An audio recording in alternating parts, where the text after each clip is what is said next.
Welcome to Way Forward. Come on in and we'll take a look at DuckTales.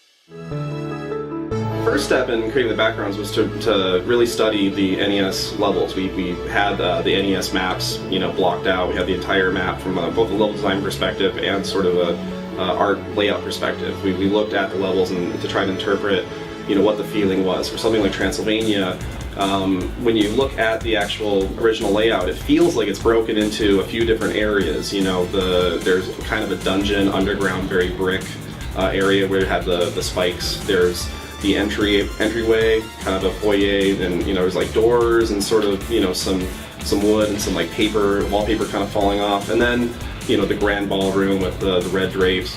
And so we really sort of broke down those sections and tried to break levels into 2 to 3 individual parts or pieces and unique tile sets.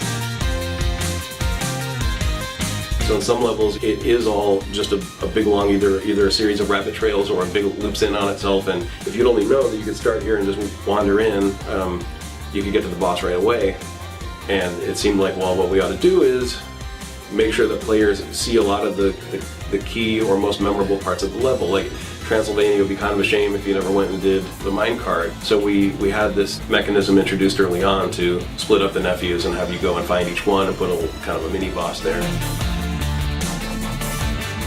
I personally like the kind of cheesy Haunted Mansion feel of things anyway, so I fell in love with Transylvania immediately, from the mummy to the skeleton duck. I always liked the Transylvania level in the original game. That I'd say was my favorite because I liked the music and I always liked the bad guys. I love the skeleton duck and the mummy duck. So I kind of gravitate towards that in the new game too.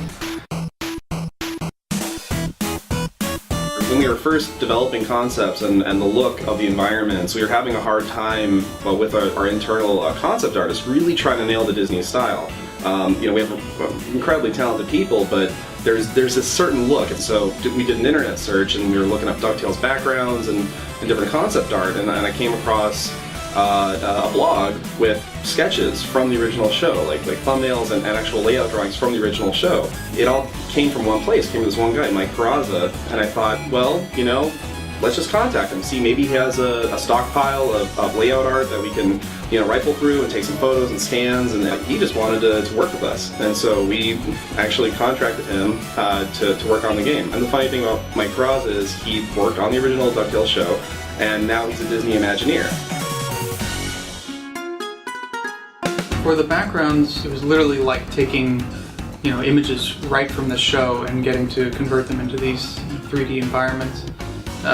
So it was absolutely a blast getting to sort of cut them up and place them together to create, the depth that you see in the game. And we would take the individual layers of that mountainscape and just sort of subtly take out, the contours of that mountain, make the forms that are closer to the camera actually come out towards you with really basic geometry, but the effect was actually really powerful. We have an employee who worked at Disney Television as a background painter for 10 years. And so after Mike Peraza would do the layouts, we would give it to our background painter, and he would paint the backgrounds to just look like the show. And he had DuckTales open in the background. We're watching the original episodes, like while he's working on our DuckTales painting. So we started, rather than just with a concept, we started with what would be a finished background painting for the show, with every detail meticulously painted. It's funny, it ended up being very similar to the way old cell animation was done, with multiple layers for the backgrounds to start scrolling.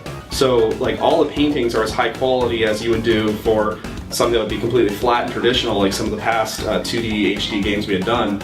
But starting with these giant paintings, we had very large textures. So we're really pushing the limits of some of these consoles and how much texture memory they have with all the textures and all the frames of animation and the particle effects and and result is amazing with this game running at 1080p and 60 frames a second. It's just spectacular.